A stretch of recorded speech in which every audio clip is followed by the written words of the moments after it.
Hello, welcome to my channel Visa Talks with K. In this video, I will break down 5 GCMS notes that I've reviewed in the last year to uncover the common reason for Canada visa refusal, which is insufficient assets and financial support for the stated purpose of travel. These reviewed cases eventually led to the visa approval of some of the applicants after the reapplication. So I am here to share with you key insights into the common mistakes and how you can avoid them.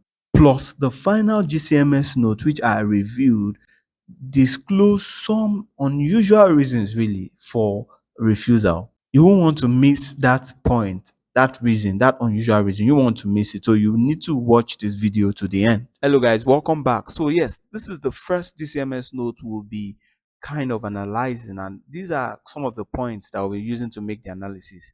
First, what are the key things about this application? The person applied for a study permit. Also, the source of funds as stated on the applications were attributed to property sales and business sales. Of course, this particular person is awaiting to apply for the visa again. So he hasn't applied after we kind of provided expert review of the GCMS note the person provided. So what are the key points mentioned on this GCMS note? One, lump sum deposits. Two, pre-existing low balance. Right. Three, volatile balances and inconsistent income.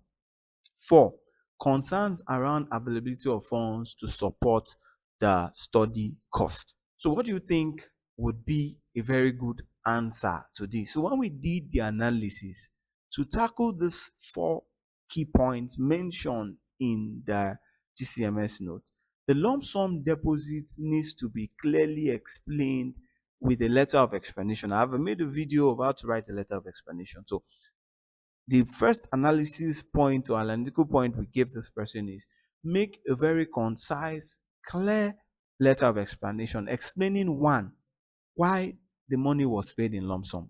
Two, making reference to not just why the money was paid, but the evidences you've provided in your application document to show that the source of the funds are attributable to XYZ. So, for instance, the source of funds, according to this person, was property sale. So, yes, I'm not sure if the person applied or attached the property sales document, evidence, receipts, and all that in the first application. So, in this application, we kind of made our analysis to say attach these details, evidence of property sales, attach it in your application. Also attach evidence of business sales. What could that be? Receipts, business sales receipts, others that you've given your customers, or maybe some contractual agreements that you have with parties. So it could be letter of award of contract, or it could be completion of contract. So those details or those documents, those vital documents would explain in clear terms where the source of the money is. So if, for instance, your lump sum is traced to maybe a deposit that was maybe you sold a car or something, then the car copies of the car particulars, the sales receipt should be attached, right? So that was the first analytical point or advice we actually provided to the person. So the second point raised on the GCMS note was around pre-existing low balance. So how do you tackle this? Basically, the person, like I said, is a business person. So we advise that. So we actually asked the person what were the reasons for the low balance, and obviously, as a business person, you need to stock and restock. So at that point, he did some major purchases that allowed his account balance to fall within that low margin. So basically, we advise the person to provide that kind of write-up in the letter of explanation, and of course, providing evidences of purchase orders that he had done to make his balance go low. Then issues around volatility of his balances and inconsistent income would actually be tackled when he answers, provide clarity on the lump sum deposits and pre-existing low balance. So, and of course, the concerns around availability of funds is more like a general concern, because if you can't prove your lump sum, if you can prove the reasons why you have a low balance, then you really don't have the funds. So the last 2 points mentioned in the GCMS note will be tackled if it clearly provides proper clarity on the first 2 points that we mentioned. So on this second GCMS note, like we normally do, first we look at the key things about this application. Of course, again, yes, this person applied for a study permit. Second, the source of funds was actually different from the first case. This time around, the mother was a principal sponsor with so again how she sourced the money were basically traced to vehicle sales and annual rental income. Three, lump sum deposits again was questioned, was queried in the GCMS note. But then this person, after we had done the analysis and will provide kind of review of how the next step should be, the person applied again and the visa was actually approved. What are the key things on the GCMS note, the key points that the visa officer actually mentioned? First, the financial evidence was properly documented. Again, if you look at it, even the visa officer spelled the evidence wrongly, but then it's maybe due to fatigue or something. Because I actually treat many applications, and so they really don't have much time to give in details opinions about your application. But let's just proceed. Second, the company financial statement not supported with employment contract, pay slips, evidence of reported revenue. Then thirdly, the visa officer also mentioned limited evidence showing how the savings were accumulated. Perfect. So let's explain what we did differently. So first, the issue around financial evidence was properly documented was actually because the guy had a lot of documents to compress together. So at the point of compressing that document, the file quality it wasn't visible, wasn't too clear. So it was kind of not too okay to make a decision on by the visa officer. So that was why that reason came out. Of course, so that reason is purely attributed to lack of clarity on the document. You scan documents and you upload, and there's a file size limit. I also have video on how you can actually upload documents properly. You'll be seeing it on the description session there, where you can also look and make your own guide out of that. But then we did it.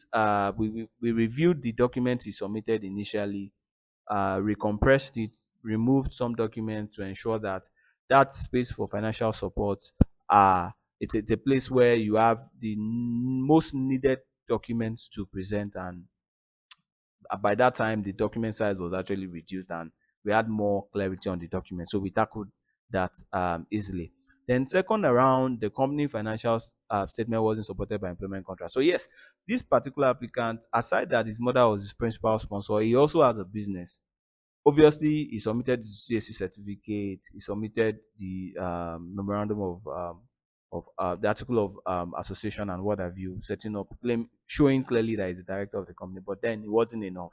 So what we did basically was now to write. So employment contracts, you can't employ, you can't, and the owner of a business cannot have an employment contract, obviously, right? But then what we now did was to write the letter of introduction signed by one of the company managers. He's the CEO, but he has, of course, the manager that manages the business operation. So a letter of introduction addressed to the Canadian High Commission with the, of course, signed by the manager, and attached with that letter was the manager's ID. So they see that it's actually a physical person signing, not just any our signature. So we attached that.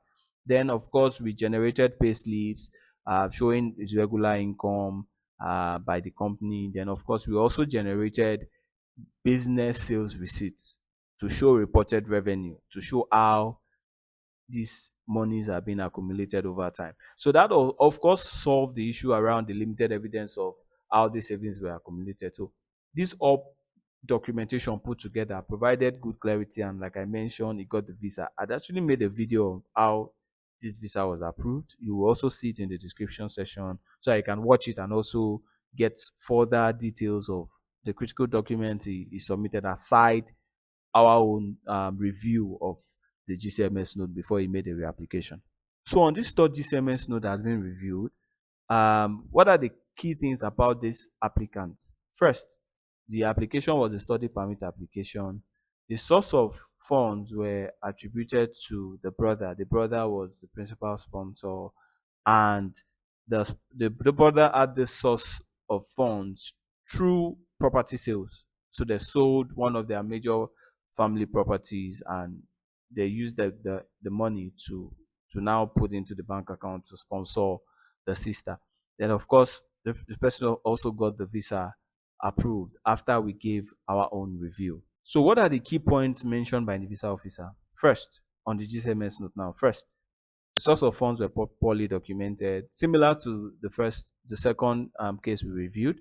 Insufficient evidence showing how these savings were accumulated, lump sum with pre-existing low balances, and concerns around availability of funds to support the study cost.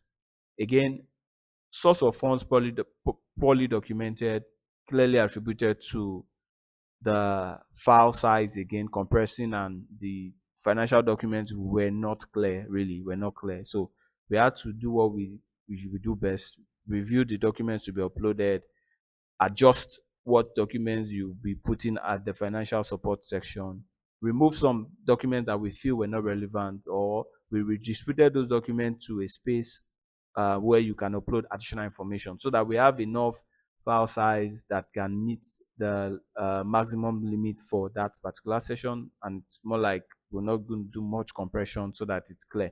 So we did that and we sorted that issue out. Then insufficient evidence of showing how savings were accumulated. Remember, the source of funds were from the family, which is through the brother. So we advised the brother to remove some of those funds, to move them from the sponsor's account into the applicant's account. Also, we advised that they provided family receipts of the rent receipts, rental income receipts of other similar properties that they have tenancy agreement with people. So we actually add rental income evidences provided on the application that we use as the reapplication document.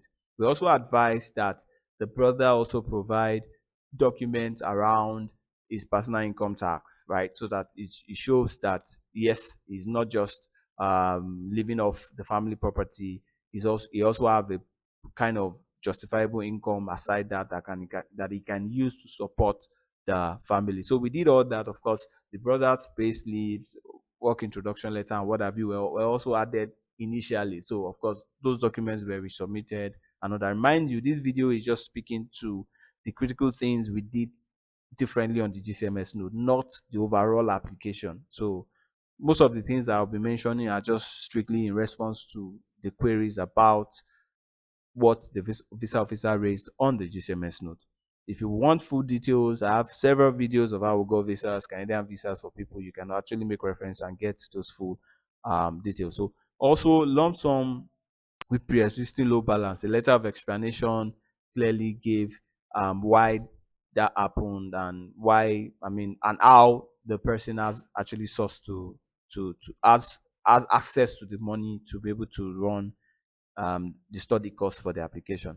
Also, concerns around availability of funds were clearly due to the first 2 points. So if you can answer that well, then you can solve that. So of course, we did that, and the person got the visa.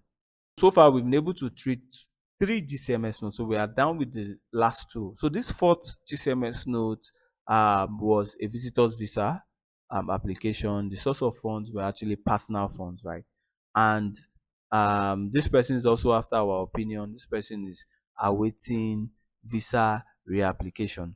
So what are the key points on the GCMS note? First, insufficient evidence to demonstrate source of funds showed in the bank statement history now. Insufficient evidence on business ownership, employment status, and income. Again, lump sum. So you can see in all our reasons for GCMS notes, lump sum always comes up. Lump sum with pre-existing low balance. Then inconsistent purpose of visit. This person again hasn't reapplied, but we've given our own expert opinion on what he should do differently to ensure he gets the visa. So first, insufficient evidence to demonstrate source of funds. He has a business. It should include, like we always say, the business sales receipt, contractual documents that shows that he has contract agreements or completion of contracts that he has done over the years. It should include that. Should also include, if he didn't do, pictures of his business. If he's selling high goods items, he takes pictures of that. Of course, him at the background of the picture to show that yes, this business is existing. If he can also include the signboard, like the signboard. Businesses would have signages everywhere, right? So that would also show that yes, this business is existing. So it would include that as part of evidence to show business is viable and the source of funds is from the business. Also, evidence of business ownership, employment status, and income. So this solves the first point, or this is related to the first point. So if you can do that, then that is clearly sorted out. Also, lump sums with persisting low balance. Very clear. The letter of explanation explaining why and how he has access now to funds to be able to get out and fund the strip is what he would need to do there. I have a video of how to write statement of purpose and letter of explanation. The link is also in the description section. You can click on it and you can get. I have 7 letter of explanation and SOPs that we've written to get visas. You can look at it and see what is applicable to you to guide you to write your own letter of explanation to get your visa. Lastly, the issues around inconsistent purpose of visit. So what he did was he's traveling to Canada to spend just 5 days. If you're traveling for that long distance, it doesn't make sense to just travel for, at times flight could take 48 hours and you just want to spend 5 days. It is not consistent, right? So we advise that he extends maximum 2 weeks. He can extend to say he's staying in Canada, so that would give a proper reason and a proper and consistent reason for why he wants to visit. Of course, having a travel itinerary in addition to the other document he's submitting is also a good document to show that yes, he has carefully planned for the trip. You could also book 1 or 2 tour package so that it shows that yes, this person is ready to visit and is ready to come back. So those were the professional advice we gave on that application, and hopefully he will be making a reapplication once it's ready. So yes, down to the last GCMS note that we reviewed. Remember, this GCMS note really had a very unusual reason for refusal. We'll be talking about it shortly. But then, what are the key things about this application? Is a study permit application. The source of funds were attributed to the father. The father has a company and he provided the company bank statement to support his son, right, to study in Canada. Again, we are waiting a reapplication, but he'll be applying anytime soon because we've provided the expert opinion and he's taking that into account in arranging his document. Again, I'll share a success story once that has been concluded. But what are the key points we mentioned in the GCMS? A very unusual case. I haven't seen this in a very long time, but it's good I'm sharing here so that you can also pick from it and avoid that in your own application or reapplication. First, like I said, the father submitted a bank statement, the company bank statement. So when the GCMS note was requested and it was sent by the Canada Immigration Service, it was mentioned that there were no documentation indicating other stakeholders of the company agreed to sponsor the principal applicant. Mind you, this principal applicant is also a shareholder and director of the company. So it's very unusual because shareholders and director are for the operations of the company, right? But the managing director and CEO has principal authority to, he has the fiduciary responsibility in terms of business operations and, what have you in the company. But then, of course, a letter of introduction sponsorship was signed by the managing director, who obviously is the father, but then the visa officer wasn't convinced. Very unusual. Again, like I said, the applicant is a shareholder and also a director of the company. But then this is what the GCMS note gave. So in tackling this, what we recommended was for the company to make, because for every company you have board meetings, you have shareholder meetings and what have you that you have maybe annually or biannually. So we asked for the company to make another board meeting, which of course one of the critical outcome of every board meeting is the minutes of meeting and a special resolution document. So that's different types of resolution document. We have the board resolution document, we have ordinary resolution document, then we have special resolution document. So in this case, it's a special need for the company to raise. So that's why it's called special. So we have ordinary resolution documents, are resolutions that you just say, oh, you give vote of confidence to the board directors, or you approve perhaps, let's say, the audited financial records of the company for the annual year in review. So those are kind of ordinary roles that happens within the company. But again, for this, it's a special resolution document. If you need a template, you can reach out to me through the consultation link. Click on the link, register. Then I'll give you personal 30 minutes consultation time so that you can get whatever clarity you need if you have this kind of issue or any other issue at all. But then we did this, give the company lawyer, we had it signed, stamped, and also notarized by relevant authorities. So that document would be using to support the applicant's reapplication. Another critical thing that was mentioned again was the concern for availability of funds. Obviously, if you submit and if you solve these first issues around shareholders lack of agreement on the application, then it would definitely provide answer to these concerns of fund availability. So that's really not a major point, but then it was also raised by the visa officer. So yes, I've been able to give you 5 common GCMS notes over the last year that I've reviewed. There were many others, but I actually picked these 5 to ensure that it cuts across the frequent reasons for denial. So if you watch this to the end, you'll be able to get quite useful information on how to reapply or even how to apply as a fresher in your own application. So thank you very much for watching the video. Please like, please share, please also subscribe. Like I had mentioned, I have the consultation link in the video description, so you can click on it, reach out to me, then we can work out time where I could have consultations with you and advise you on the very next step in case you have a GCMS note refusal. Thank you very much and have a great day wherever you're watching from. Bye bye.